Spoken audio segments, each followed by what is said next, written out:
City Council meeting to order. Deputy Recorder Raimundo, please call roll. Mayor Snyder. Here. Youth Councilor Nog. Here. Councilor Goodhouse. Here.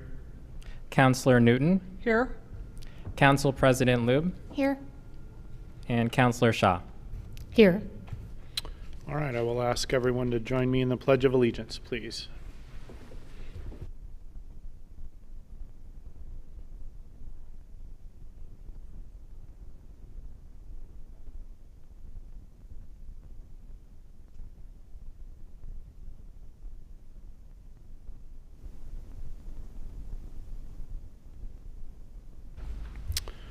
All right, thank you. Councilor staff, any non-agenda items? None for us this evening, Mayor. All right, thank you. We'll move on to item number 2 on the agenda, proclamations and recognition. The first proclamation is to proclaim September as National Emergency Preparedness Month. And I think we have, do we have staff? Oh, there we go. We've got Mr. Lewick. Go ahead. Thank you. Mayor Snyder, City Council, City Manager Reimer, and Tigard citizens. I'm Mike Lewick, the Emergency Service Coordinator for the City of Tigard. So National Preparedness Month is observed each September to raise awareness for the importance of preparing for disasters and emergencies that could happen anytime, as we all know. Last year, FEMA and the Ready campaign and the Ad Council broke ground by producing its first ever national preparedness campaign, specifically targeting the Latino community for National Preparedness Month. It released that campaign during the Hispanic Heritage Month, and its advertisements centered around the Latino community's commitment to personal planning for occasions and family milestones, and acted as a bridge also for planning for disasters. This one-of-a-kind campaign is committed to putting people first and reaching communities where they are. To continue these efforts, this year's National Preparedness Month campaign will feature a call to action for the Black and African American community. This year's theme is a lasting legacy. The life you've built is worth protecting, so let's prepare for disasters to create a lasting legacy for you and your family. This proclamation was last issued in 2019. Since then, emergency management and resiliency planning have become more critical in the face of extreme weather, the ongoing pandemic, wildfires, and more. This proclamation also supports the mission of Tigard CERT and 2 of the city council goals, and that's develop and implement a bold community resilience plan and to support the Tigard community through coordinated COVID response.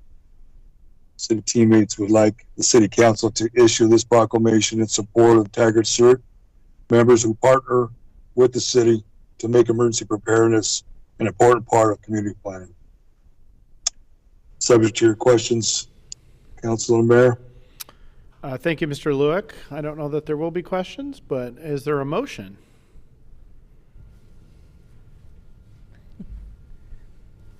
I move to proclaim September as National Emergency Preparedness Month. And I'll second the motion. Okay, it's been moved and seconded. City Recorder, please conduct a roll call vote, starting with Youth Councilor Nog for an advisory vote. And as I'm saying that, I'm realizing we are using roll call votes for, this is sort of a carryover, I guess, from virtual meetings. Do we need a roll call vote on city attorney on every single thing? I know we've been doing that for 2 years, but and I guess that also introduces the youth counselor's advisory vote beforehand. So why don't we start with that, and then we'll just call for. I guess I conduct that. I'm having a little trouble transitioning back to the real world here. Youth Councilor Nog, what is your advisory vote? Yes. All right. And all city councilors in favor of the motion, please say aye. Aye. Aye. And I'm saying aye. Any opposed? Okay, motion's adopted unanimously. Boy, that was awkward. Mayor, Yes, Councilor Goodhouse? it might just be mine, but last time we were here, if I went to input 1, I could see the screen with the zoom, but if I hit input 1, it says no signal. Is that mine, or are we supposed to be able to see that for presentation mode?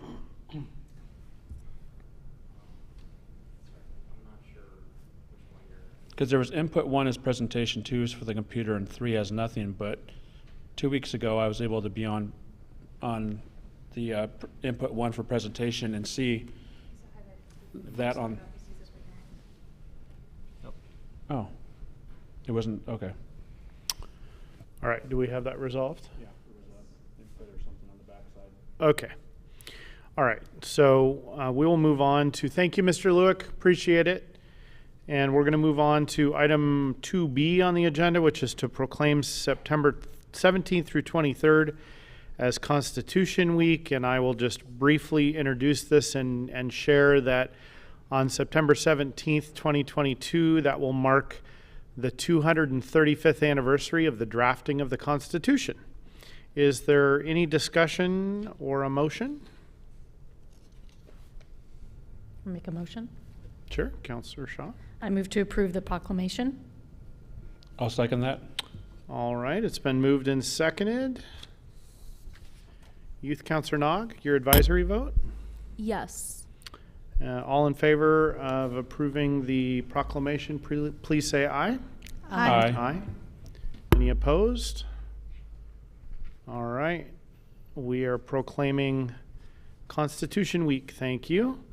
We're going to move on to item number 3, which is public comment. The first item in that area is going to be follow-up to previous public comment. Assistant City Manager Nyland.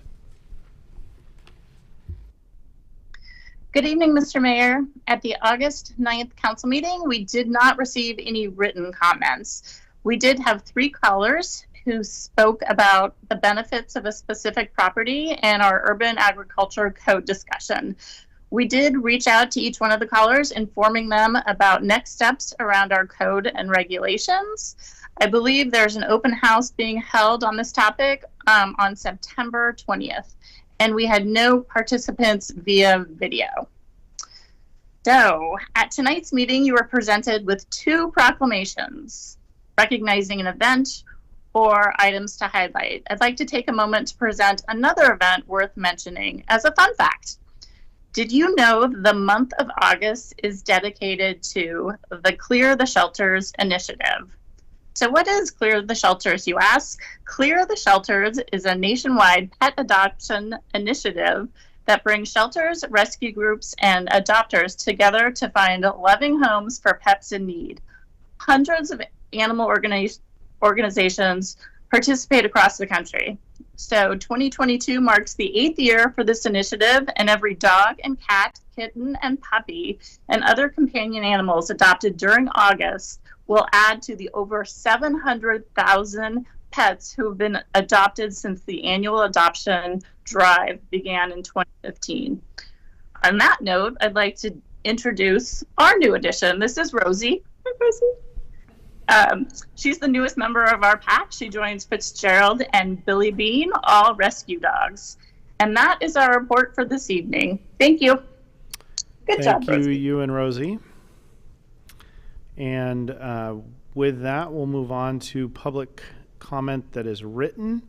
I think we received 1 written public comment, which was from, I think, Darlene Dick, and she was writing about her concerns with outdoor burning and particularly public health concerns there. So we did receive that and reviewed it. City Recorder, there were not any others that I missed, were there?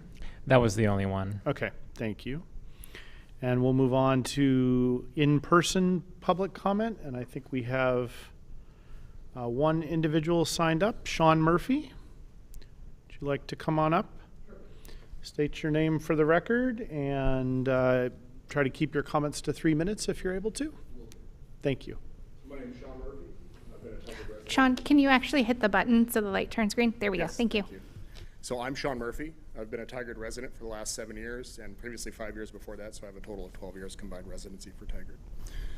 I have a few questions just in regard to the Safe Spaces initiative that's coming to bear here, so wanted to get those on the record and pose those to you all.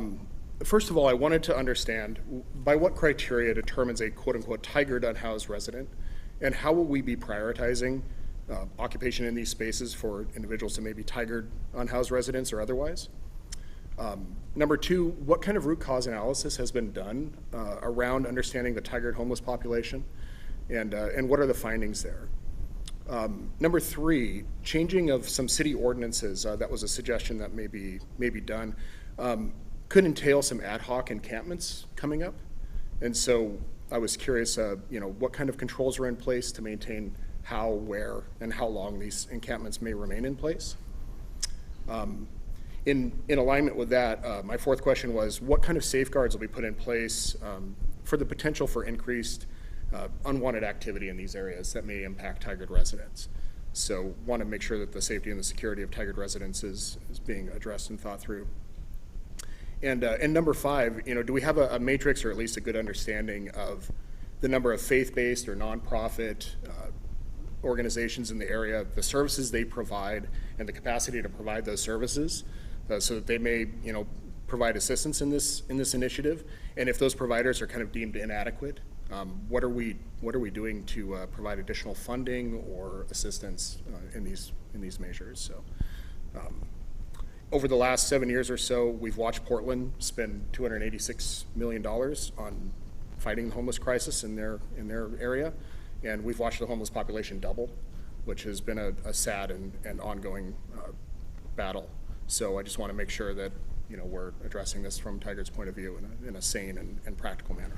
So thank you very much. Thank you, Sean. And I would ask, hopefully our staff that are going to be presenting on this later have listened to those questions, and I would ask them to try to do their best to incorporate answers and responses so we can add those to our discussion if they weren't already going to be. So I know the presentation will be from a virtual staff member, correct? So maybe City Manager Reimer, you can make sure that that's going to be addressed during that presentation, and thank you very much for coming. Thanks for having me. All right. I don't think anyone else did sign up for in-person public comment. Is there anyone that wishes to make public comment that did not sign up? That's in the room. Okay. We'll move on to phone-in public comment. Network Administrator Cleary, are there any callers in the queue? Mr. Mayor, there are no callers in the queue. Thank you. And then is there anyone wishing to testify by video? Mr. Cleary. We have no video commenters currently signed in. Okay. Thank you very much. We're going to move on to item number 4 on the agenda, which is a water SDC rate study presentation. And we've got staff remotely to present. Yes. Good evening. Good evening, Mayor. Good evening, Mayor and Council. My name is Sammy Rico. I'm an analyst in the Public Works Department, and I'm pleased to be before you tonight to provide information regarding the Water System Development Charge Study. So after completion of the Water System Plan in 2020 and the Water Cost of Service Analysis and Rate Study in 2021, City staff started this project to update the Water System Development Charges with the help and expertise of FCS Group. And so we are here tonight to present the outcome of that analysis. And with that, I'd like to turn it over to Zach Hazel and John Gillarducci from FCS Group.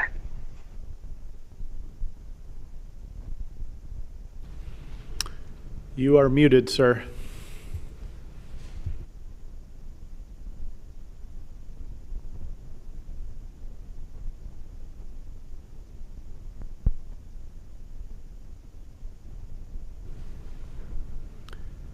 Sammy, I assume you weren't able to hear him either, correct? Okay, just making sure it's not that's correct. in the room problem. How about now? We gotcha. Okay, sorry, I was going to the wrong microphone. So yeah, thank you, Zach, we will start with a little bit of system development charge background and then get right into a summary of the calculations and results, which Zach will do.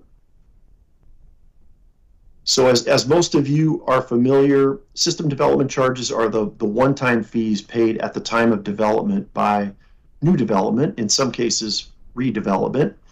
They are available only for 5 systems by Oregon statute: water, wastewater, stormwater, transportation, and parks. Tonight, obviously, our focus is water. We can use system development charges for capital costs and capital construction only, and we calculate them almost without exception based on the cost of capital infrastructure that's already been built and is to be built. We have 2 components in an SDC.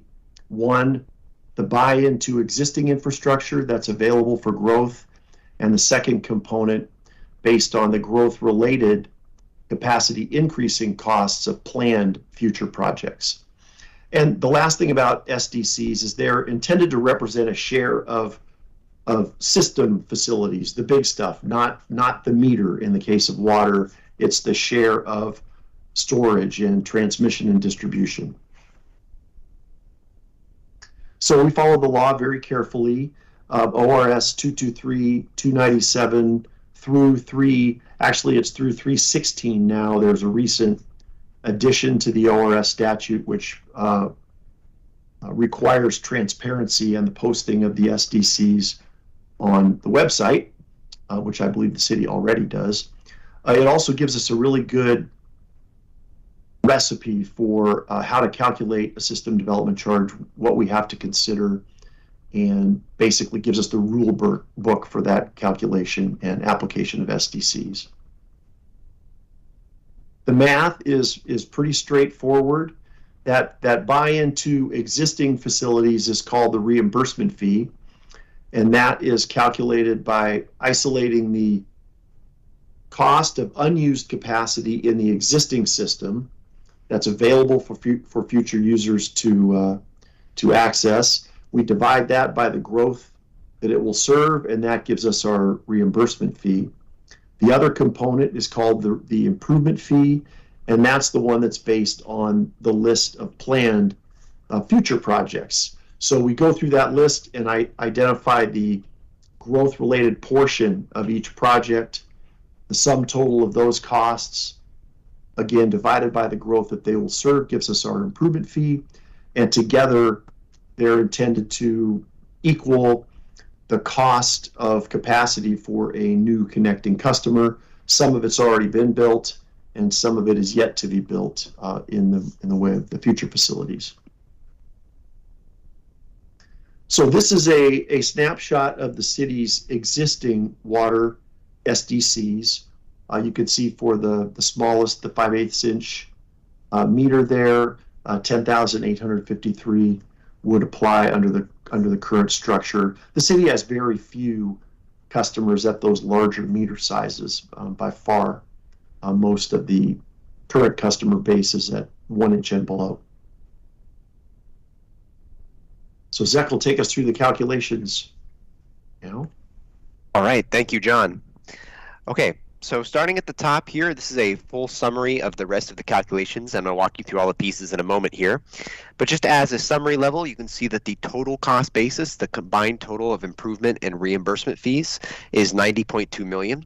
When you divide that by the growth in MCEs that we're expecting of just shy of 16,000, that gives you a total SDC per MCE at the very bottom there of just shy of $6,000, and when applied to your current schedule of meters, that would be what most customers pay. All right, so getting into the calculations in more depth, we're going to start with the denominator of the SDC calculation, which is the growth in MCEs that we expect in Tigard over the next 20 years.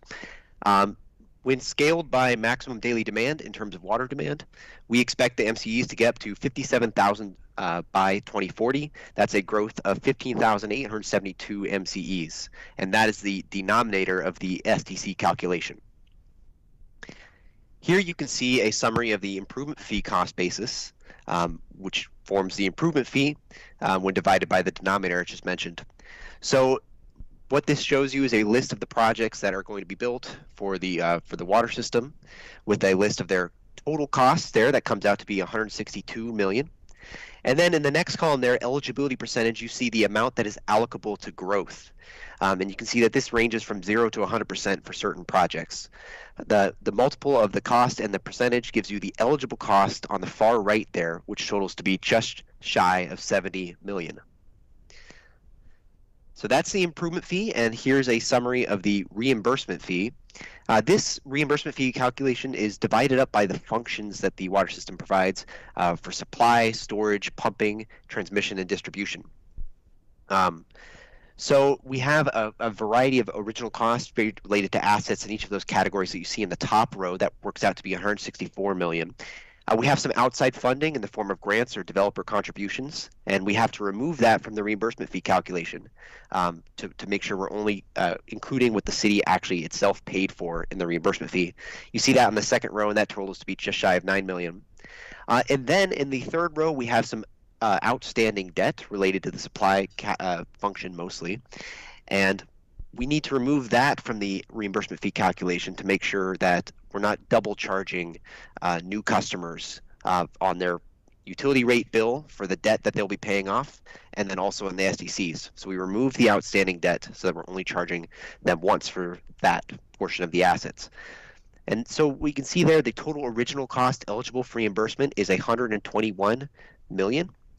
When you multiply that by the capacity that's available for growth, and that's cost weighted of 30%, that gives you a total reimbursable amount of 36.6 million for the reimbursement fee cost basis. So we have the improvement fee cost basis and the reimbursement fee cost basis.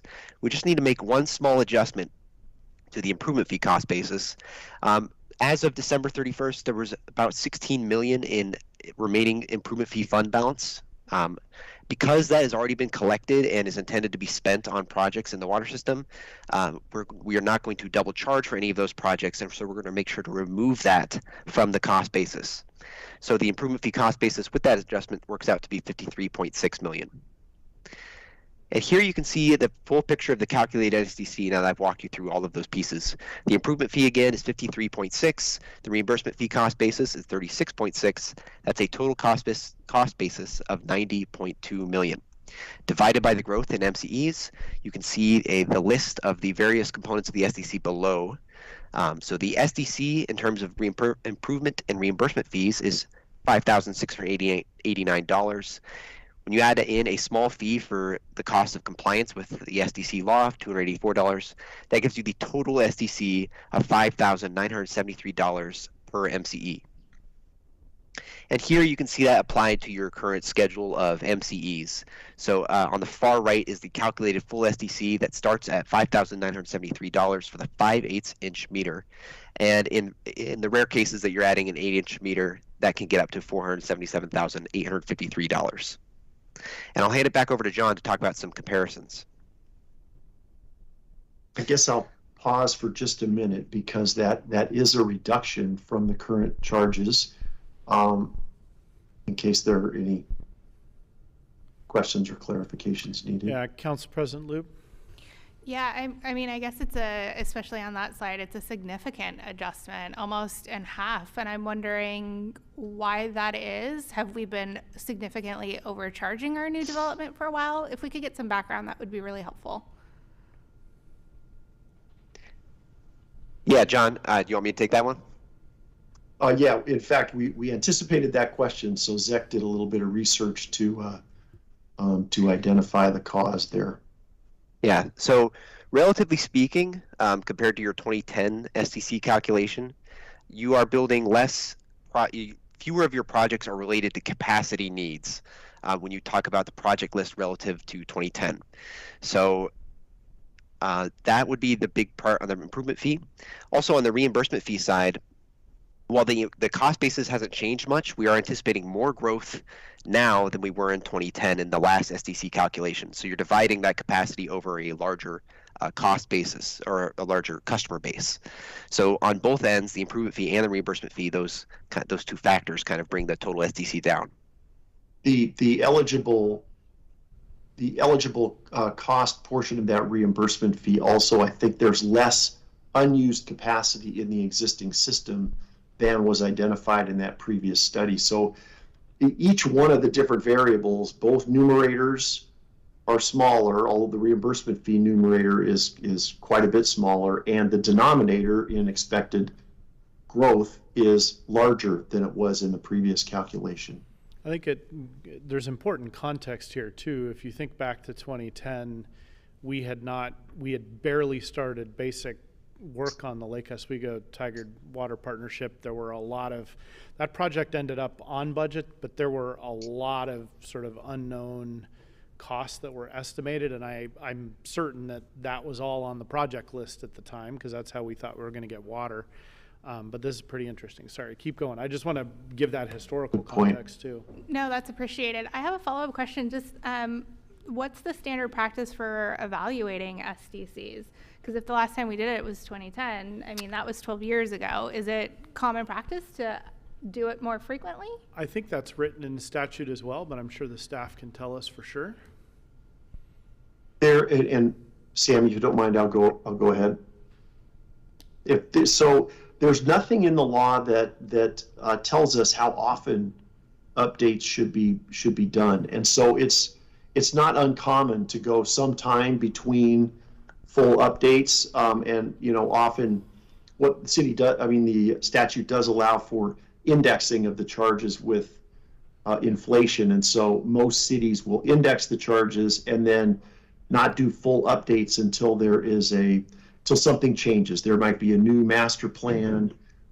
That's a good time to do an SDC update, or their city goes through a period of significant growth or addition of facilities. Those are usually triggers, but there again, there's nothing that tells us how frequently we should be doing the updates. Okay, thank you. Councillor Shaw. Thank you. And you've done a great job in defining acronyms, but one that I didn't see, perhaps for our audiences who are listening, those in the room, MCEs, if you could define what that is, please. An MCE is a meter capacity equivalent. So we take the customer base and express it as if they were all the capacity of the smallest meter, that 5/8 by 3/4 inch meter. And that's all it is, and that allows us to build the schedule then by meter size. Councillor Goodhouse. Thank you. A question. So if from the follow-up with the mayor was saying, if it was higher before due to the Lake Oswego Tigard Water Partnership and the infrastructure build out for that, does this reduction take into account for the WIF, the Willamette Intake Facility, and that future water project that we're investing in and we're being a partner in building out in? Does this reduction take into account of that, or is that something that later on, when we do that intake build out and the treatment plant and the infrastructure for that will have to be changed then?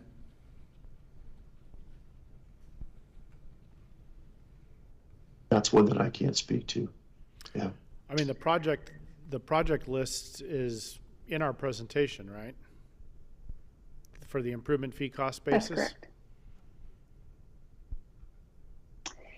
Yeah, yes. So this slide that Zach has showing, this comes straight from the water system plan.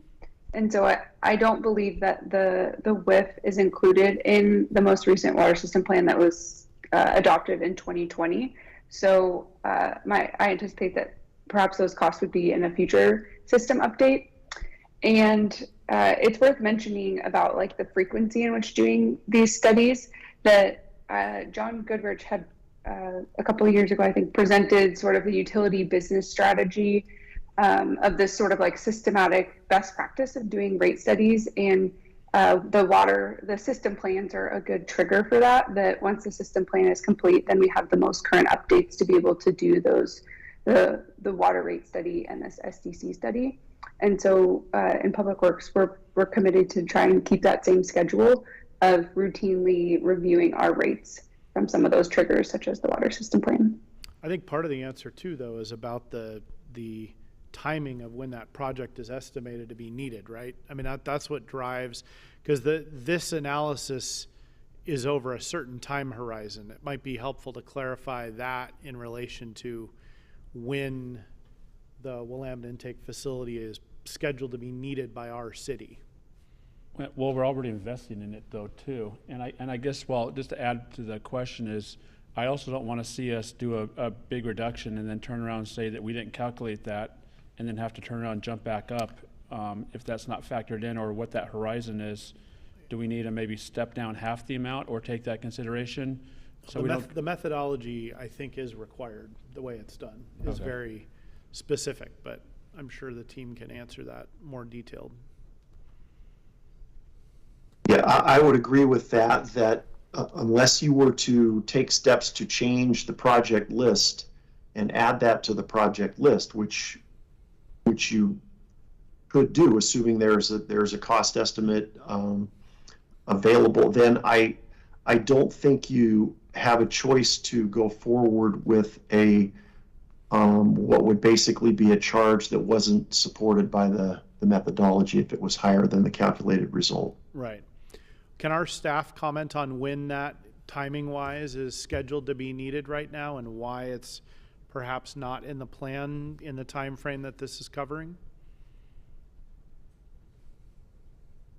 Mr. Mayor, this is Brian Rager, Public Works Director. I don't know if you could see me or not. We can. Thank you, Brian. You bet.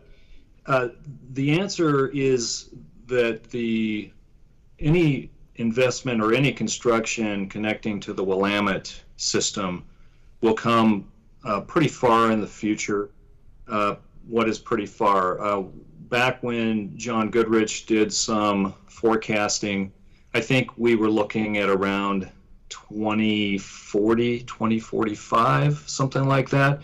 So this last system plan only goes out so many years, and I can't remember off the cuff how far out. We're talking 10 years max. So we're keeping the SDC study ratcheted down to what our system plan shows. Okay, you've got some things on here that go out to 2040, so I think it'd probably be good to have more detailed clarity in response to this. I would suspect the council would appreciate that. Councilor Goodhouse, would that be helpful? Yes, yeah. Since we already have put money into the program and we are a member of the WIF Commission, it would at least be good to at least show that there, so we know that's coming and that's going to be a future cost. Or I think so far it's been being paid with water rates, but I understand. So staff, we can get some more detailed information in response. Councilor Newton, you've got a question as well? Yeah, well, just a comment related to the pipe renewal and replacement program, 2021 to 2040. So I'm assuming that this period goes about 10 years, which has been pretty common. And to echo what Director Reger said, I think we have to have a complete list with a cost, and if we don't have a cost, it's you gonna can't be put it in difficult. there. Yeah, we can't put it in. So I seem to remember Mr. Goodrich talking about in about 10 years, or getting close to 10 years, we would have some costs around the Willamette project.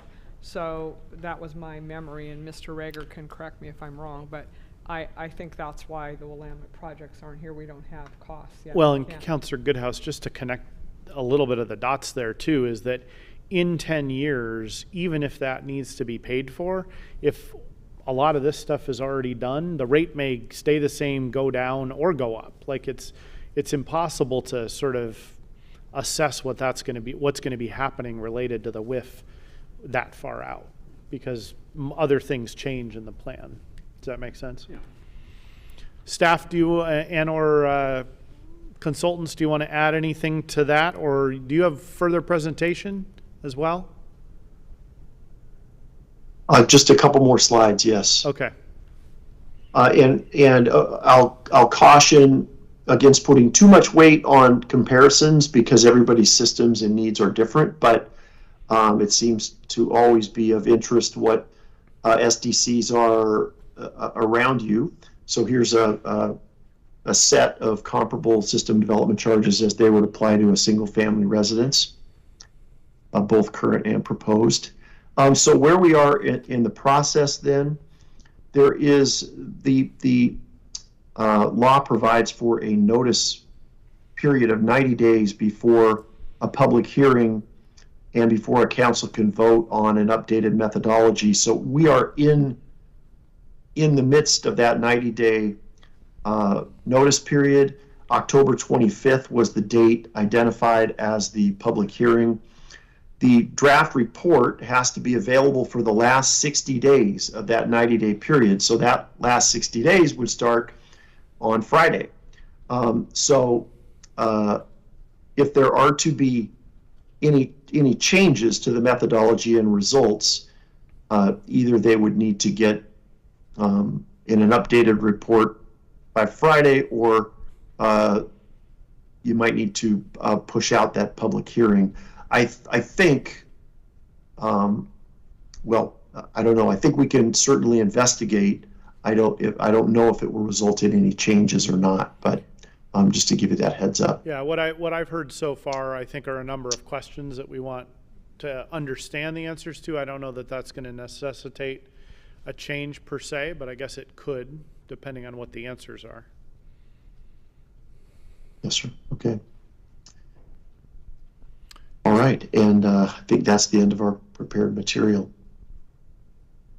That's the end of your prepared material. Thank you. Okay, thank you. Yes, thank you. All right, staff, I guess I should look, Analyst Rico, are there any specific answers or questions you're wanting to address the council with, or this was meant to be a sort of a status update and let us know where you're at? Is there anything further that you're wanting to get out of this? No additional action from the council. We wanted to provide the results in advance of posting the draft report, and we can work on the questions and get those answers to you quickly, hopefully, in advance of posting that report. Okay, thank you very much. Council, anything? Okay, I think we covered that pretty robustly. All right, with that, thank you, team, and we look forward to the answers. And I would suggest we probably get them well in advance of the October meeting, would be my request. And with that, we will move on to item number 5, Frontline Award Discussion. Finance Director Tripp.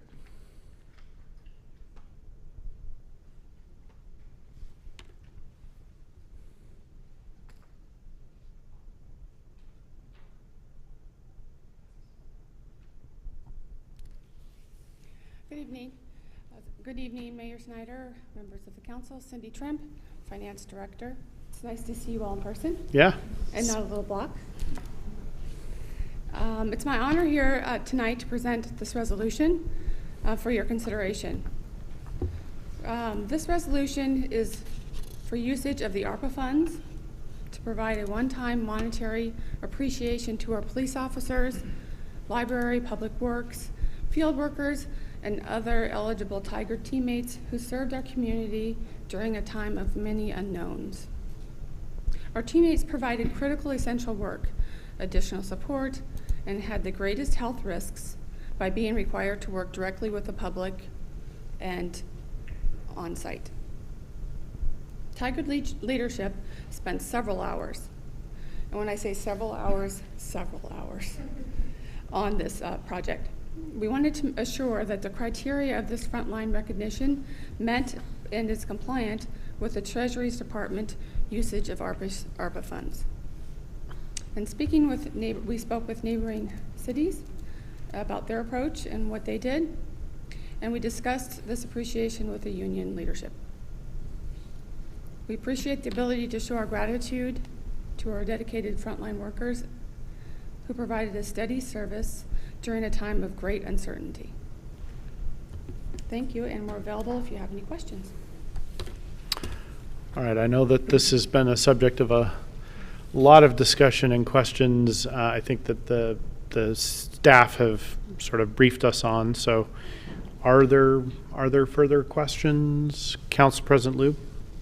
No, I want to thank the staff for bringing it forward and also reiterate that you know, working for the city, we don't get to close. There are crises that happens. There are people who had to be here in a time of uncertainty.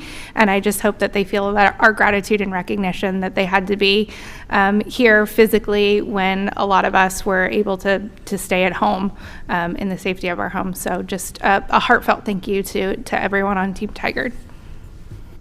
Councilor Goodhouse. Agreed. Yeah, I want to thank everyone. We had our public works, our police officers that were out there on the front line, library being open, still working, finding ways to work around it. All of our IT and stuff coming in to still keep the lights on and the machines working. But I really want to thank everyone for being out there, because it was unknown times. People didn't know it, but we still had to keep the city safe and running and providing those services, those core services to our residents. So I want to thank everyone for doing this, and hopefully this is a little bit of a gesture of gratitude that thank you for everything they did. Councilor Newton. Yeah, I'm going to vote yes on this. I wish it would have come more quickly. Having worked here, I was pretty stressed the first few months of COVID, especially thinking about our police and building inspectors and public works folks that were out there with no ability to work from home or separate from anybody. So I was a little surprised that there wasn't more of a recognition for those folks that truly had really direct exposure. But I'm happy to vote for this, and like I said, I was pretty stressed thinking about you all, and really appreciate you doing what you had to do. I'm sure it was extremely stressful, so thank you. Yeah, I was going to say Happy to make a motion. Yeah, go ahead, Councilor Shaw. I move to approve resolution number 22-23. I'll second that. Oh. Okay, it's been moved and seconded twice. I will just add my sincere thank you. I also agree with Councilor Newton that this was probably well overdue, and I know that we were, as a city, probably a little bit later to the process than other local, I know we were, because I heard about it from compared to some other jurisdictions.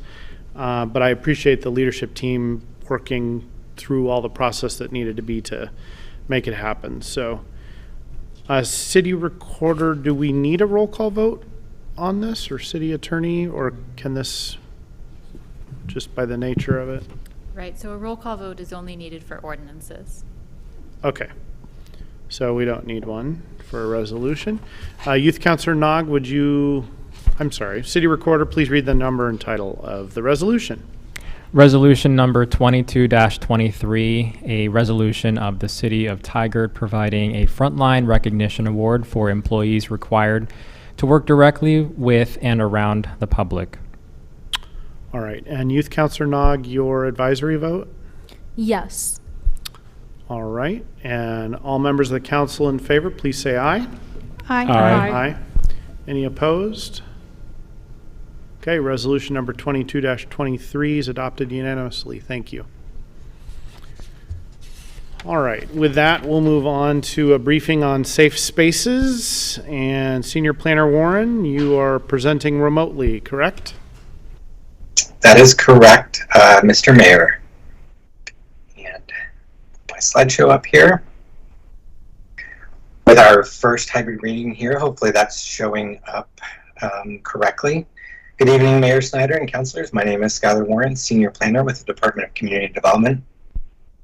I'm here with you tonight to provide an introductory briefing on a new legislative project we are undertaking to provide clear standards for a group of transitional shelter spaces we are collectively calling safe spaces. So first, I want to provide a little more detail on what exactly we're talking about here. Most of you are probably familiar with the more traditional mass shelter model of providing safe locations for unhoused people to sleep, eat, recreate, and receive services. Safe spaces do not supplant those traditional shelter models, rather they supplement them and are part of the full spectrum of shelter operations. These are typically transitional spaces that, while temporary in nature, can typically provide some more stability than mass shelter. They are places where people who are unhoused may dwell legally in a managed setting that keeps them safe and where they can await permanent housing placement. They can take many forms, although you are probably familiar with the three most common models we see being put into use around the Pacific Northwest. The first of these is safe lots, which are locations where a limited number of unhoused people who are sheltering in their vehicles may safely park and be provided with security and services. These are typically the shortest term spaces, and many of the people sheltering in vehicles have only recently become unhoused, and some are employed but unable to afford housing. The second is safe campgrounds, which are locations where unhoused people may shelter legally in their own tent or in a tent that is provided to them. These are also fairly temporary in nature, as tents are not as stable nor weatherproof for all seasons. And the last is tiny home villages, which are groups of small single occupancy units with heating and shared restroom facilities.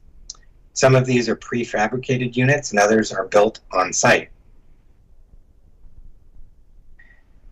Safe spaces are an important piece of the strategy to help unhoused people shelter safely and eventually permanently end up in permanent housing placement. Most importantly, they provide a place to stabilize people and help them recover from the trauma of being unhoused. Most implementations of safe spaces include a social element and can help deliver services to many unhoused people in a controlled and centralized environment. On-site support is typically provided, including case management. These spaces reduce the number of unsanctioned campgrounds in public areas like parks and rights-of-way, and also in sensitive environmental areas and in commercial areas. They can provide a sense of dignity, and this is an important step in stabilizing an unhoused person. And multiple studies have shown that they increase the success rate of unhoused people who move into permanent housing and reduce the rate of recidivism. These spaces are typically operated by the same array of actors who may operate mass shelter or day use facilities, including supportive housing providers, government agencies, and faith-based institutions. There are some self-governing associations of residents who act as a coalition to manage their own space with support from some of those aforementioned agencies. In terms of the form that these take, what they look like, well, within each of these types of safe spaces, there can be wide variation depending on climate, locale. There are some common elements that we can use to describe what they generally look like. Tiny home villages, sometimes also called safe rest villages, are usually the most carefully designed and constructed of the three. They usually include multiple small sleeping units with large central gathering areas and accessory buildings for restrooms, common areas such as recreation rooms, and offices. Safe lots are typically located on existing parking lots and provide a few standard amenities, including restrooms, sanitation facilities, and garbage collection areas. They typically do not include other areas, as the parking lots are often used for vehicle storage, and in some cases the residents are actually asked to leave for a period of time when the lot is otherwise in use, such as on holy days for religious institutions. And sometimes residents are allowed to stay at all hours where the parking lot is underutilized or extraneous. Safe campgrounds can be located anywhere and typically have the least formality in their design and layout, although they are still managed and provide essential waste and sanitation facilities. So as we set out on this project to provide approval standards and procedures for these uses, we are seeking to understand the community's needs and concerns. We're striving to hear from all residents, including those who are unhoused, to understand how best to proceed with our work to meet those community needs while addressing concerns to the extent practicable. We're also collecting information from regional partners and academic studies on the best approaches to implementing these uses. For example, the recent study on tiny home villages that was recently published by Portland State University. We'll be taking care to talk with our nonprofit and agency partners as well to fully understand the operational characteristics and needs of these uses. All of this is to meet the ultimate goal of providing a clear pathway to approval and support Tigard and the region's goals and efforts to house everyone. We are framing our research into 3 questions that we need to answer, focused on the location, design, and operation of these facilities. Location is where the uses are allowed within the city. Design is about how the spaces are physically arranged to minimize conflicts and increase compatibility with surrounding uses. And then lastly, operation is focused on how these spaces are managed and what operational characteristics the city should require. So the first step in our outreach work was a survey that we issued on July 8th that was promoted in using several means. Over the course of that survey from July 8th to July 31st, we received 125 responses. And the survey was focused on those 3 question areas that I just covered. In terms of who we heard from, respondents were overwhelmingly living or working in Tigard. A very large portion of the respondents were older white homeowners, and just under half had a household income above the area median income. Only 12% were earning less than $50,000. So I'm going to go over some of the top line findings. So what we heard based on in our questions on location is that proximity to transit is really the most important factor in locating these safe spaces. Proximity to schools is the second highest factor to consider. Other factors that were suggested were proximity to services or proximity to environmentally sensitive lands. We heard some concerns and fears about impact on neighborhoods, and there was some interest in underutilized parking lots and commercial spaces. In terms of design, the top factor was the distance of the shelter spaces from property lines. And then the second factor was providing buffers to sort of screen these uses from surrounding properties. Other factors in terms of design were consideration of sanitation and cleanliness, instituting a pride of place, minimizing seclusion and avoiding crime, and providing gardens and healing spaces. In terms of management, the top factor was a desire for on-site management. The second factor was providing on-site services. And then the third factor was the implementation of a good neighbor agreement between the operator and the surrounding neighborhood.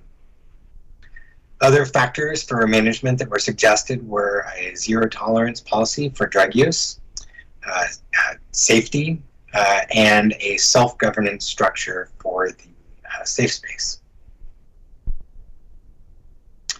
So to wrap, the takeaway from this first effort at community engagement is that Tigard does want to see people permanently housed, but there are some very different opinions on the best way to implement safe spaces. This is probably to be expected. These results are similar to those that were received in similar surveys in other jurisdictions. I think there's a significant amount of empathy and concern for those people in our community who are unhoused, but there's also a considerable amount of fear of the unknown and concern for the perceived or anticipated impacts on community livability. Our next steps will be to continue our community engagement work, to engage with our regional partners, and eventually draft code language to bring to the Planning Commission and Council for consideration. But before I end tonight, I want to make sure that the Council is aware of the full context in which we are doing this work. We are not required to adopt this code, but it will be the best option to minimize controversy and conflict on a per-project basis. More importantly, at this moment, any code that we adopted would not be enforceable. current state law preempts any land use requirements for shelter operations. Shelter operators can simply notify the city of their intent to locate and operate a shelter virtually anywhere within the city, and we will be required to allow it. This law was first passed in the special session of 2020, with the early impacts of COVID still raging. It was renewed and expanded in the subsequent regular session of 2021, and most recently was extended once more in the Housing Omnibus Bill to sunset on June 30th, 2023. It is possible that the legislature may once again extend the sunset period in the next regular session coming up in early 2023, but we want to be prepared with reasonable regulations in the event that it is not. And so with that, I will end the presentation, and I'm not sure if the council would prefer me to address the public comments that were brought up earlier, or address those later. I think it'd be good for you to address them now to help with the context of our discussion, and then we'll go to council questions and comments. Sure. So I did my best to get those questions down quickly, grabbing paper and pen. So if I don't get them absolutely right, I certainly am available by email to answer any questions from the public as well. I think the first question was if there's any understanding of whether the people who are currently unhoused in Tigard are Tigard residents or not. This is a little difficult to answer. Someone who's unhoused in Tigard is, for all intents and purposes, a Tigard resident. And we don't really have any way of understanding whether they have recently become unhoused in Tigard, whether they have been unhoused in Tigard for some time, or whether they became unhoused elsewhere and then came to Tigard. That's not something that, to my knowledge, is included in the point-in-time counts or any other surveys that are made of unhoused individuals and families. But it's certainly something that I can follow up with regional partners and see if that data is available. I think the second question was on whether there had been any kind of study on the root causes of people becoming unhoused in the city of Tigard. Again, I'm not aware of any study that has delved into that question. I do not think, again, that the point-in-time count collects that kind of data, but I can certainly follow up on that as well with our regional partners. I think Tyler, I just want to interrupt you on that point for just a moment and point out that that's actually a really important question, something I spend actually a fair bit of my healthcare time doing, and that is figuring out the root cause of a problem, because if you don't figure that out, you can't actually address the problem long term. So I would just emphasize, and there's lots of ways to get at that, and not necessarily collecting data at the point in time count is necessary for that. But I would encourage the teams that are working on this to consider using that framework to get at actual root causes, so that solutions can be designed around them. Thank you, Mr. Mayor. And yes, I guess I would also say that ultimately the root cause of people being unhoused is a lack of housing, right? And I think that we are working very hard, both regionally and within the city of Tigard, to expand housing opportunity. Of course, though we are making progress, there's still quite a shortage of housing, and certainly there are other factors that contribute as well. The third question I understood to be about impacts of safe spaces on surrounding uses. This is certainly something that we are looking carefully at and making sure that we take into account as we look at any code language that would be provided, that would provide standards for the location, design, and operation of these facilities. And so we do want to be very mindful of that. And I guess what I would say about that is that's an ongoing conversation. We are continuing to engage with the public and with our agency partners and providers to ensure that we are minimizing conflicts to the extent that we can. The fourth question was about the capacity of faith-based organizations, and I think other organizations to address some of the issues for people who are unhoused, and have we made any efforts in that area? And though this project is based on, it's a code project that would provide approval standards for these uses, certainly outside of this, the city has worked to provide supports to organizations such as Just Compassion. As the council is aware, we have provided 3 rounds of raft grants, and I believe, if memory serves, that Just Compassion was awarded funds in all 3 rounds of our raft funds. That's the Resident Aid Fund of Tigard that was intended to provide COVID supports to both unhoused and housed residents. And of course, I think the council has in the past made contributions in the form of grants to Just Compassion and other organizations as well to help in that area.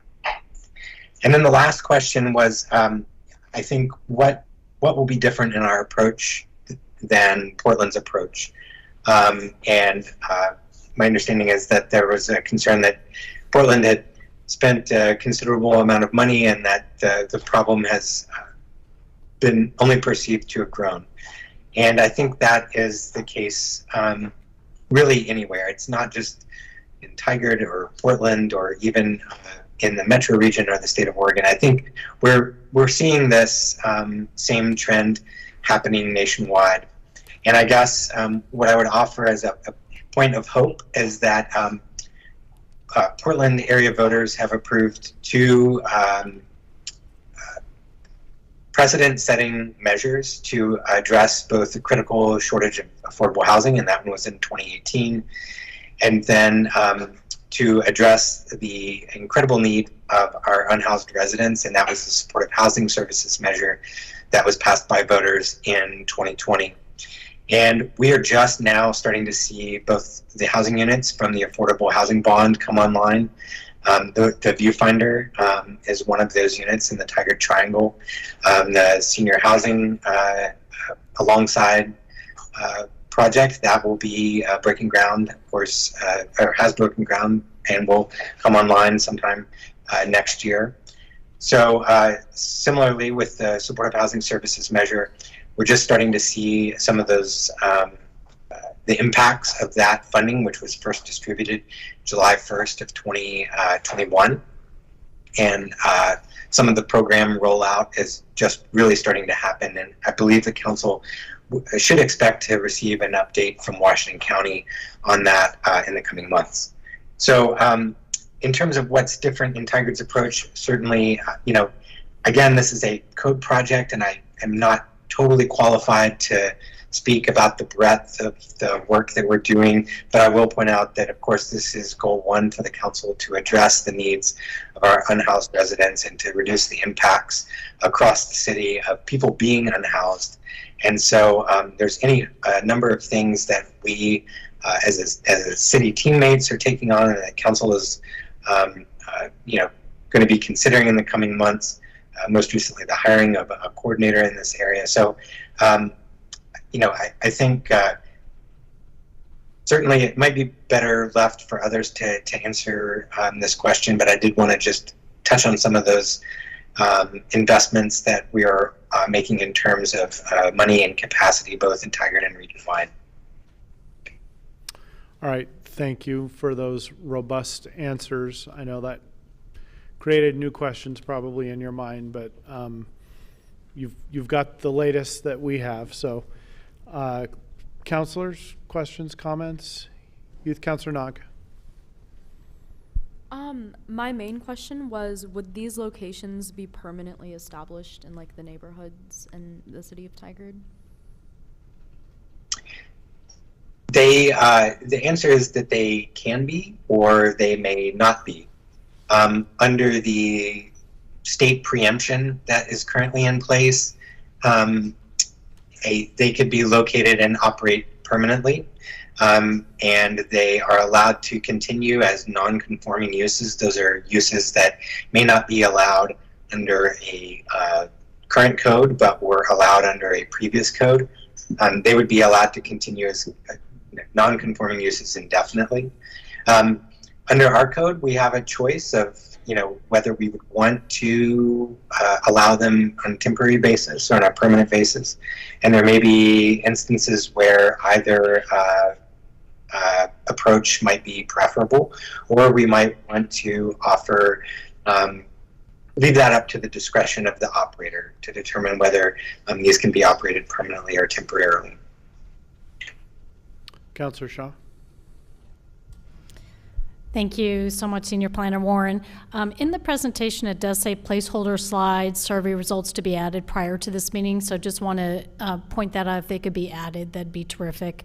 And then also, with regards to, I believe it was slide number 5, I don't know if the team has done research on if there is, with regards to aiding in the transition to permanent housing, if whether it's tiny villages, parking lots, or if there's tents, have enabled that to be faster rather than slower.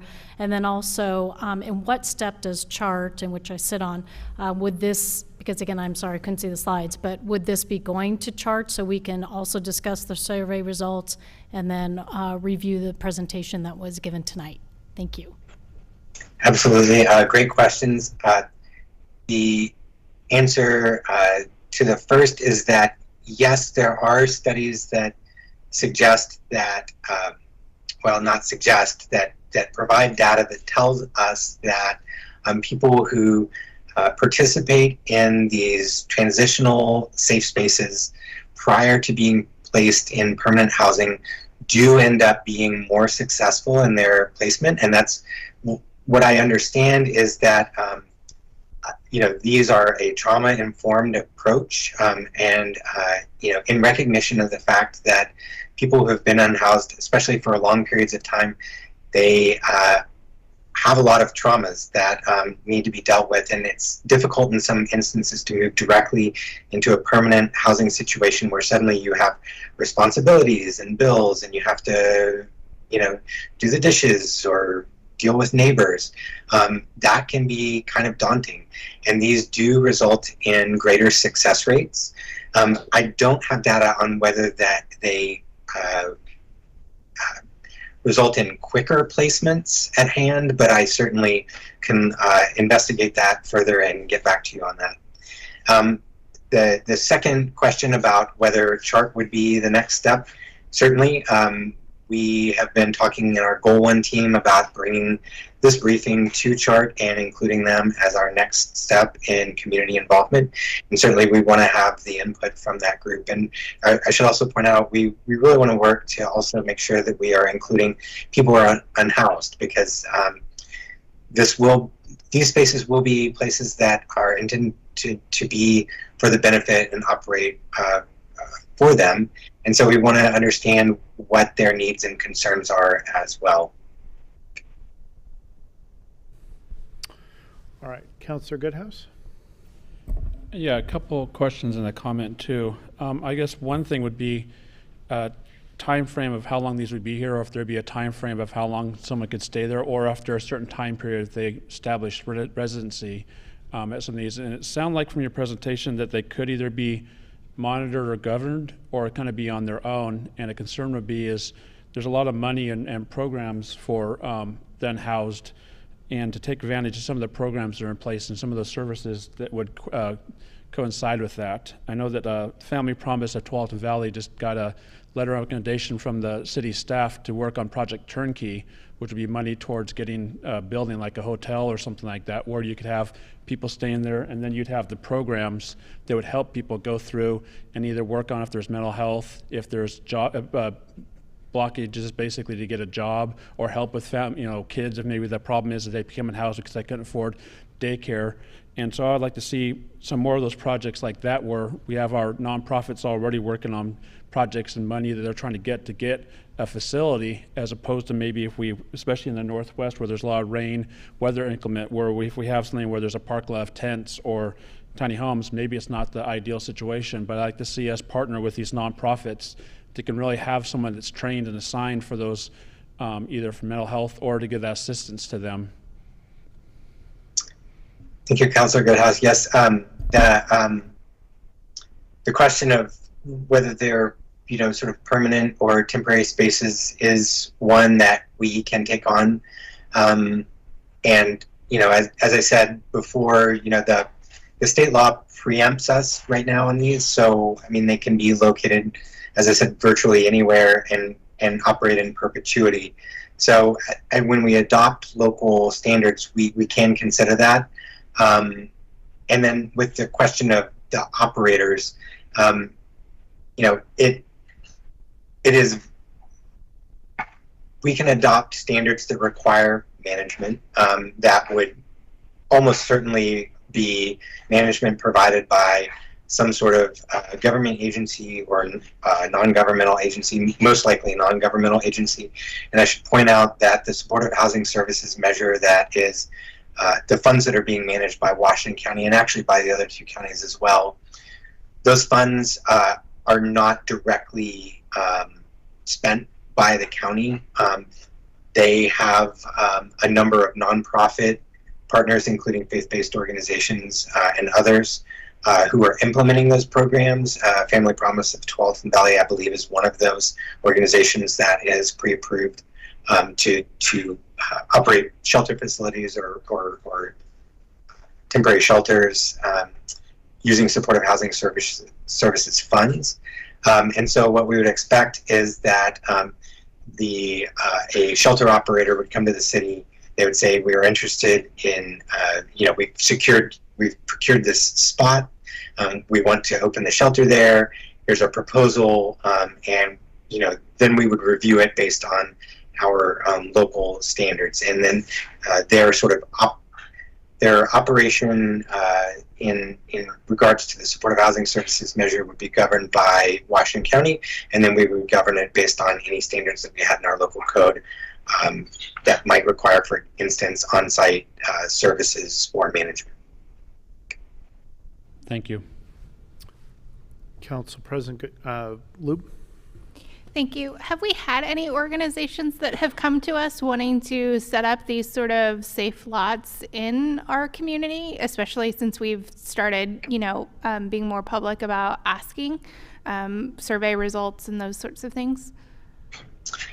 Thank you, Councilor Loop. Yes, we actually did have one faith-based organization, or maybe two, that approached us back in 2019. With some interest in operating a safe lot under what was the then in operation state law that allowed them, which I think allowed up to 3 vehicles per site, and then had some other requirements like it had to provide sanitation facilities, restrooms, garbage collection.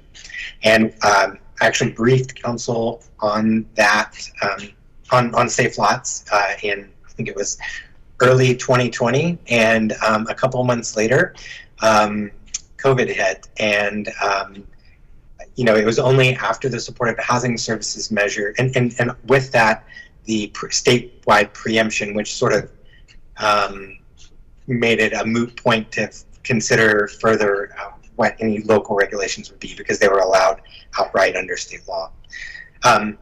So with the state law perhaps sunsetting in 2023, and with the supportive housing services measure coming online, and we know that there are faith-based organizations and nonprofits who are interested in operating these types of transitional spaces, and Washington County is actually looking right now, and nonprofit partners are looking right now for spaces where they might operate shelters, including hotel conversions, as Councilor Goodhouse mentioned, or safe lots, tiny home villages.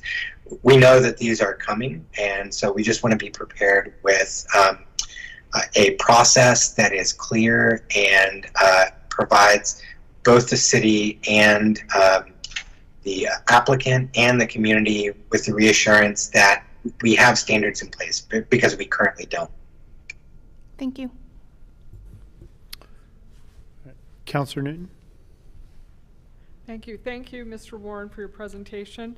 The first question might be obvious, but when you were talking about the state law precluding us from stopping, I think you said shelter operations, that's all types of shelters, not just what we call, the emergency shelters. It's the transitional shelter options that we're considering as well. So that's the term that they're using for, we can't preclude any type of shelter. Is that right? Yes, I'll put an asterisk on this one, because I'm not an attorney, so always state law.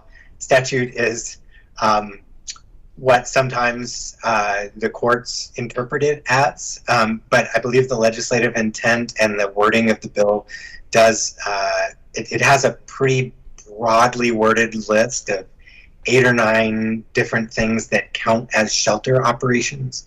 Okay. And that would, at least by my reading and the reading of others, include these types of transitional spaces. Thank you. Then I just have 2 other general comments. First of all, I think this affordable housing and our houseless community members, those 2 issues are really front of mind for people in our community. And I think it's important that we do connect them. But I would like to see a lot more robust outreach. As you were presenting, I was thinking, have we presented this survey to the business community? Have we connected with the school district? I mean, I worry about families that may be on the verge of homelessness. So I think I just suggest that we do what we can to get more folks to weigh in on this issue. So, I mean, 125 folks is 125, but I just felt like more outreach would be important, and maybe going to the Committee for Community Engagement. They might have some ideas. I just like to, because I know it's on the minds of folks in our community. I hear you saying more intentional engagement with groups, not just whoever wants to respond to the survey thing. Right. I just think we need to be more intentional about our outreach, because I think as the gentleman who testified had some really good legitimate questions, and I think there's a lot of people in our community that would be thoughtful about their input on this issue. So I'd like to see that. And then the last thing I would suggest is that I think, as you mentioned, our goal is to get people into housing. So as we're looking at how we provide these transitional spaces, we want to make sure that we're operating those that have the best success in terms of providing resources to folks that they need.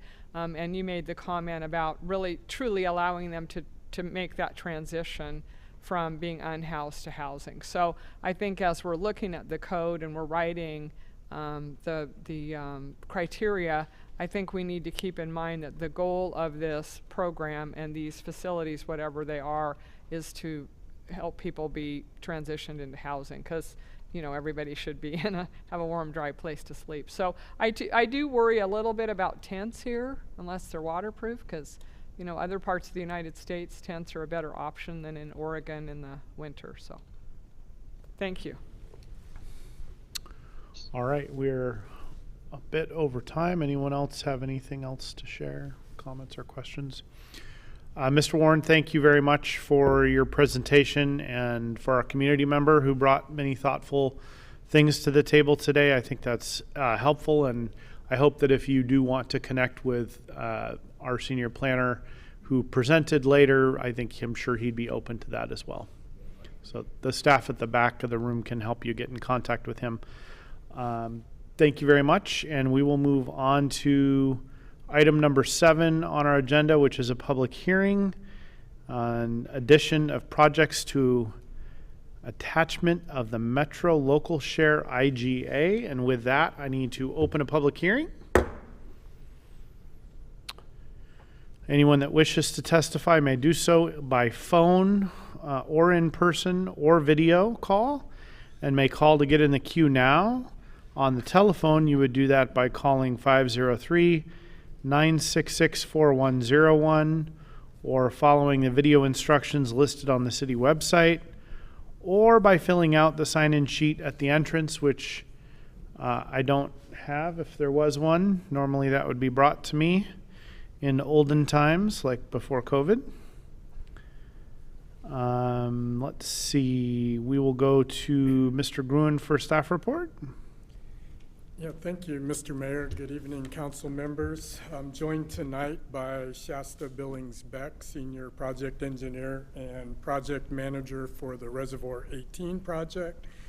And I also want to acknowledge and thank City Attorney Rahala for all her help and guidance navigating the process we're going to address tonight. This is typically a housekeeping item, albeit with some formality to satisfy Metro IGA amendment requirements. So at this time, I'm going to turn it over to Shasta to kick us off. I think, Keelan, if you can put the slide deck up. All right, next slide. Okay, Shasta. Perfect. Can everyone hear me? We can. Perfect, thank you. So first this evening, I wanted to give a quick summary of the design plan for the Reservoir 18 project. This project will build a reservoir that will be fully buried underground in the Sunrise Park site, so there will be no loss of park property. In addition, there will be a bypass trail or footpath around the construction area that will be available during most construction activities. There will be instances where we will need to shut it down for safety concerns, so there will be almost no loss of park usage. And lastly, in an effort to increase sustainability on this project, we will retain, reuse, and repurpose as many logs, rocks, and soil as possible to be placed on the site for final grading and whatnot. Next, I wanted to highlight the outreach we've performed so far with both our Community Advisory Committee, or CAC, as well as an online open house that was open for a month earlier this summer. Both instances, we received a very strong desire to keep Sunrise Park in a natural state and for passive use. And finally, I wanted to relay to council that any future park amenities that may be desired by the CAC, but which are outside the scope of the water project, they will be addressed in a park project following completion of the reservoir project. And as Rick mentioned earlier, our goal this evening is to hold that public hearing to consider those project alternatives. And hopefully adopt those findings and pass a resolution to add those projects to Attachment A of the 2007 Natural Areas Local Share IGA between Metro and the City of Tigard. And with that, I will hand it back to Rick for some additional information. Thanks, Shasta. Keelan, can you go back a slide, please? Next one. Yeah, keep going. That's the first slide. Yeah, go advance. And next one. Perfect, thank you. So, council, let me give you a little background on why we are here tonight. So back in 2010, using City of Tigard Park bonds funds, there was also $400,000 used of the 2006 Metro Natural Area Local Share Program funds, which were provided by Washington County to help advance that project forward. So when the consulting team that Shasta was leading was looking at two sites, either the Cache Water site or the Sunrise Park site, it was ultimately determined that the Sunrise Park property was the preferred alternative for siting and building the reservoir. Working with City Attorney Rahala, we reached out to make sure from a risk standpoint there wouldn't be any issues, and at that time we were advised by Metro that the construction, not just the construction impact, but the siting of the reservoir in Metro's opinion was a non-de minimis impact. We were hoping that just the construction activity alone would be mitigated and all was good after the project. But they required that or determined that it was exceeding a de minimis impact, meaning it was a significant impact. And there's a process in the IGA to address impacts, and we came up, there was really three options that we had to look at. Was number one was to buy out Metro's 8% interest. The $400,000 that they contributed had to be adjusted to current market value. Or we could divide that portion, that 8% interest, into a deed transfer and take back a management and operation agreement. Or we could identify alternate park and trail projects throughout the city, either in our current or future CIP, that would have an equivalent value, commensurate value to the 8% interest. So Shasta commissioned an appraisal, and ultimately, Keelan, if you go to the next slide, thank you. So option 3 was ultimately determined by city teammates along with Metro to be the best pathway forward. And with the current market value appraisal, Metro's interest was $483,000. So what we needed to do was find projects in the city. These didn't have to be new projects. These could be in our existing CIP. These could be in our parks major maintenance budget, or these could be future CIP projects. So I spent the day touring a number of sites with the Metro representative. We looked at some different options. Metro was focused on trails. We were, also looking at trails as well as park projects, given that in talking to Washington County folks, the original intent of providing Washington County dollars was to support a west side, what probably was at that time the western part of the city, which we know now is expanded quite a bit further west. So we did tour, we did meet, and we eventually came up with 3 projects that Metro, the city, and Washington County were supportive of. And I just want to quickly go through those with you, because if you're in agreement with the resolution, these would be added to the 2007 IGA as projects that will get done over the coming years. So Keelan, if you go to the next slide. Hopefully you can read this or see this clear enough, but this is kind of an overview. Projects 1, 2, and 3 in proximity to the Sunrise Park property in the center. So we'll first go to project alternative 1. Keelan, next slide. So this is River Terrace Town Center Community Park that's in planning right now, and I know Councilor Shaw and Councilor Lube have had the chance to go on tour with us in recent weeks, both with the Parks and Rec Advisory Board and Planning Commission. And this project, as it's intended to be built, what we've reached agreement on was, this is not the cost of Town Center Community Park, but this is an in-kind value or credit of the build-out that we would receive going against that $483,000. So it's a current project in our CIP, and so we have a replacement value or offset value of $320,000 using Town Center Community Park. The beauty of this is, as you've toured it or familiar with it, Metro is very interested in developing, expanding the West Side Trail.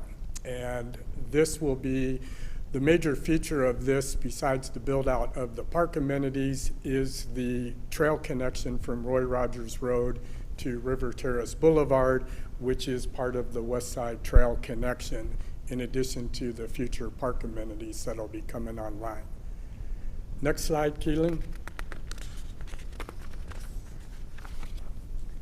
So just east of Sunrise, and I apologize if this is a little hard to see, there's a little zigzag piece of land that's actually is owned by Metro that connects the Sunrise Park property to the power line, kind of runs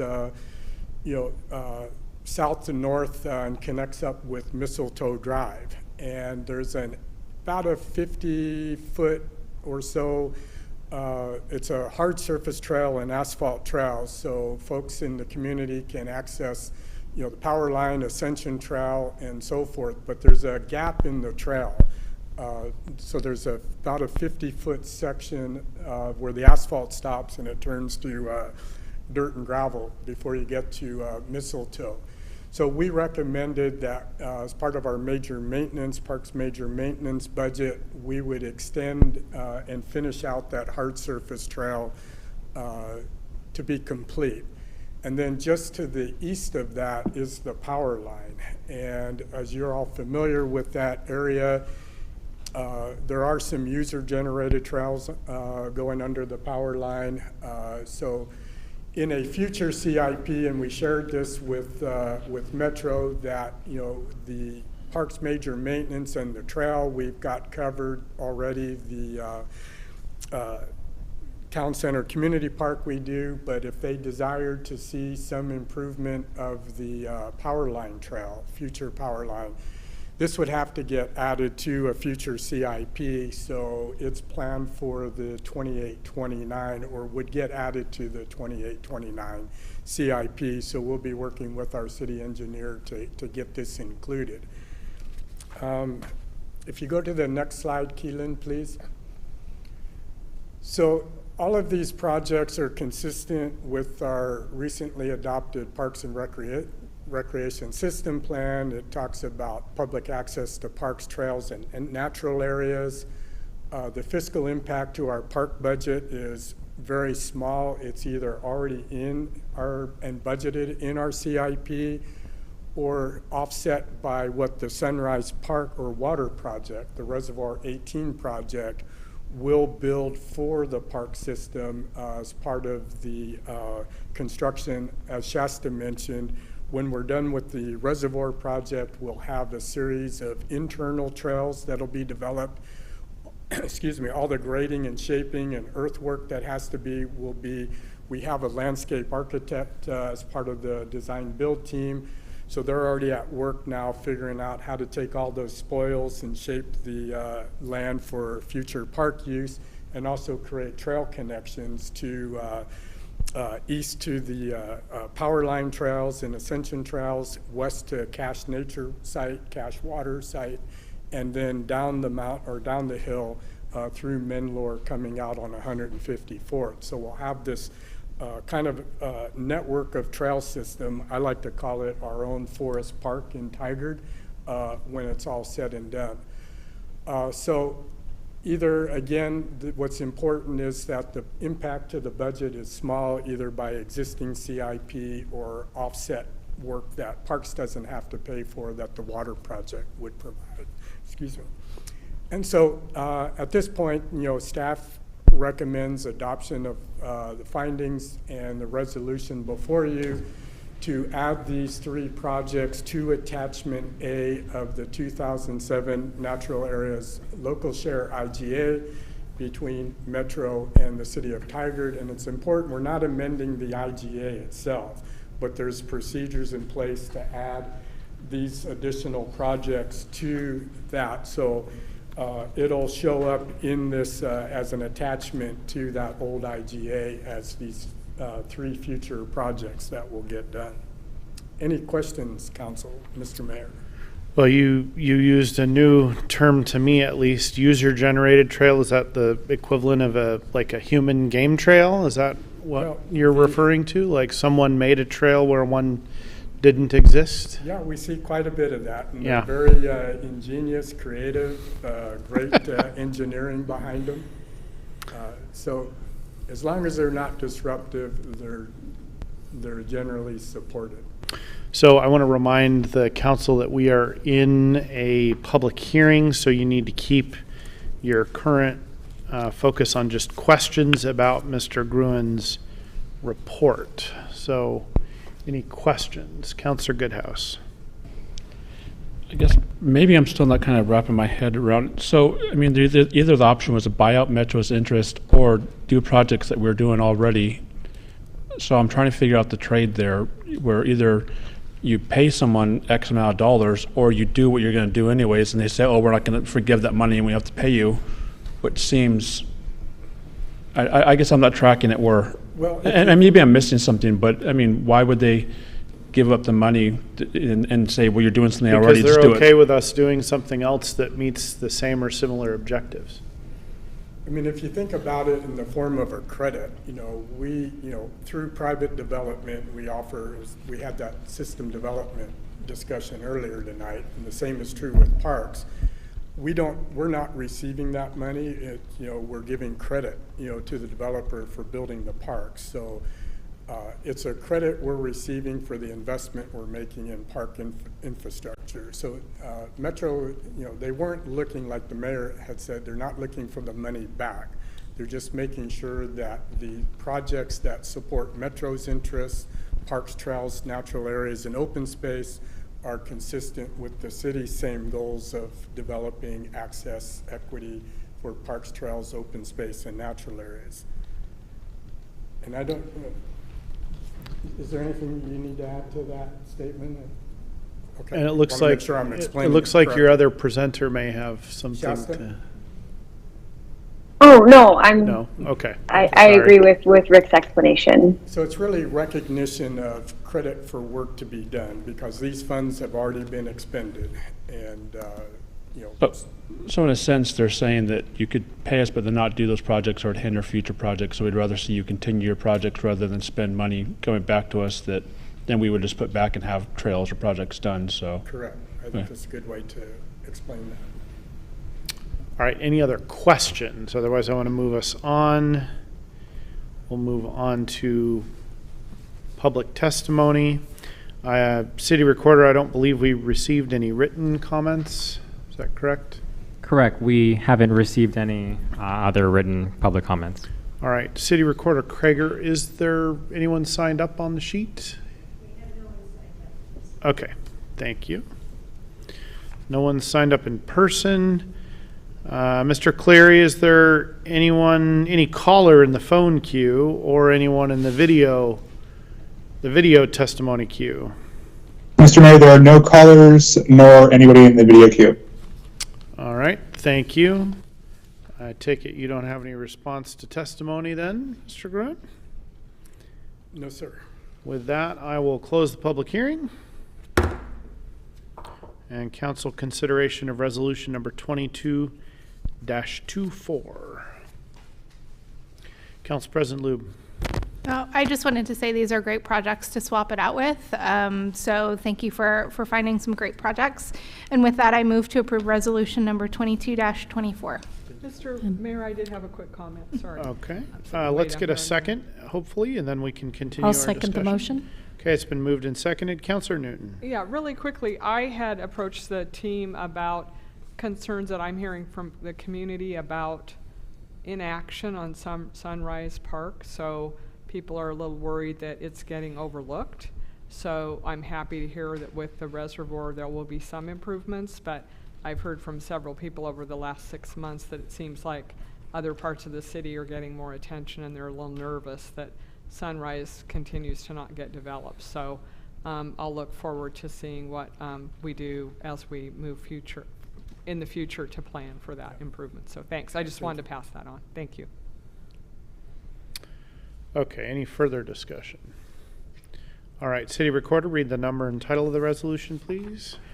Resolution number 22-24, a resolution adding projects to attachment A of the intergovernmental agreement between Metro and City of Tigard under the Natural Areas Local Share Program, contract number 927849.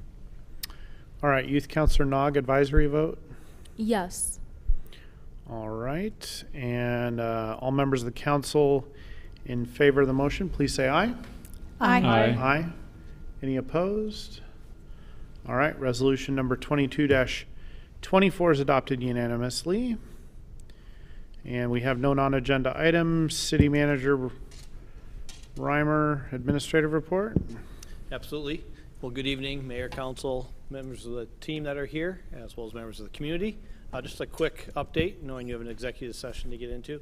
First, thanks for the proclamations this evening, especially for emergency preparedness. I want to continue to thank our emergency management team, our library, as well as CERT for supporting our community during the heat. Unfortunately, every time now that I'm having an update, I'm reporting back on the cooling centers being opened.